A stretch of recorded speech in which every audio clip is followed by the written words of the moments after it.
How do you make time for grief?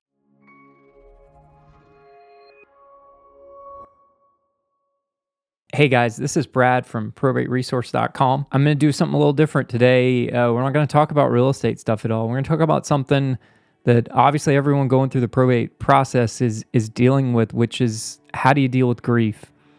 I'm dealing with grief right now. No one really knows this. I don't mention this in any of my videos, but for the last 17 months, my youngest son, who was 6 years old, battled an aggressive grade 4 brain tumor and ultimately succumbed to that brain tumor last Tuesday and passed away peacefully. No parent should ever have to deal with the death of their child, but sadly my wife and I had to deal with that. And so I'm processing kind of all this stuff at the same time. We knew this was coming. We knew it was going to happen. But no matter how much you're prepared for it, it still doesn't prepare you enough. And I'm dealing with the grief as we speak. And it manifests itself in so many different ways. I'll be listening to a song and I'll start crying because the song reminds me of this or that, or we're going through his stuff and we're preparing for his memorial service, and time will heal that. But I think it's important, and my wife and I are trying to do this to try to channel some of this grief in a positive way. And you can still remember your loved ones and, do it in a positive way. So we're trying to focus on how we can take what he did and the legacy he left and what he would have wanted, and how do we funnel that in a positive manner. So one of the ways we're doing it is I'm starting a foundation to raise money to help, find a cure for this terrible disease that he suffered from, that inflicts, not a huge amount of children, but it does inflict children, and these families have to go through it. And so how do we give that back? And I'm happy. There's a positiveness to me thinking about how we can help people and can we make a difference. And, we tried and we did everything we could for him, but maybe the whole purpose of him being here was for a greater good. And you have to think about that greater good and what are the positive things that you can take from the situation. What did you learn? What did that person teach you?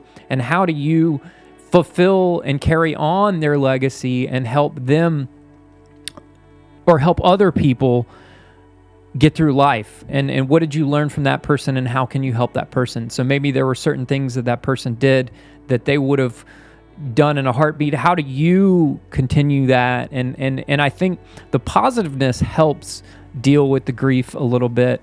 It puts a positive spin on things. We're not, by no means should you just bottle all the grief inside, because you should absolutely mourn and you should absolutely, I have my moments where I'll cry and I get tears in my eyes and I think about my son and, all the wonderful things that we did together, and, that he's not around anymore and it's not fair. But I have to remind myself that everything happens for a reason, and there's a light at the end of the tunnel. There's a positivity that comes out of everything.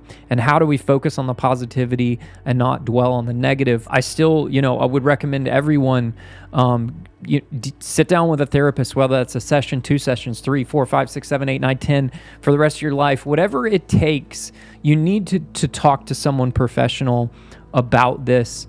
I'm planning on doing that. Also, my wife and I are planning on sitting down and sort of doing some couples therapy together to deal with the grief together. And how do we deal with that? So whatever you can do to talk about it is the best way to deal with it. In fact, I made a video yesterday on a different channel that I have talking about that, and it helped kind of lift me up to talk about this and get it off my chest. So if you're dealing with grief and the death of a loved one, try to focus on the positive. Try to think about all of the good things and how you can channel that in a good way. I've got some more videos coming about dealing with all this grief, and I hope these videos help somebody out. The whole reason I make all of this is genuinely to help people out. Do I want to buy more houses? Yes, I do, but that's sort of a side note to just helping people. I love to help people. So I hope this helps you out. Again, I'm Brad with probateresource.com. Thanks for watching this video. Hope you have a great day. Bye-bye.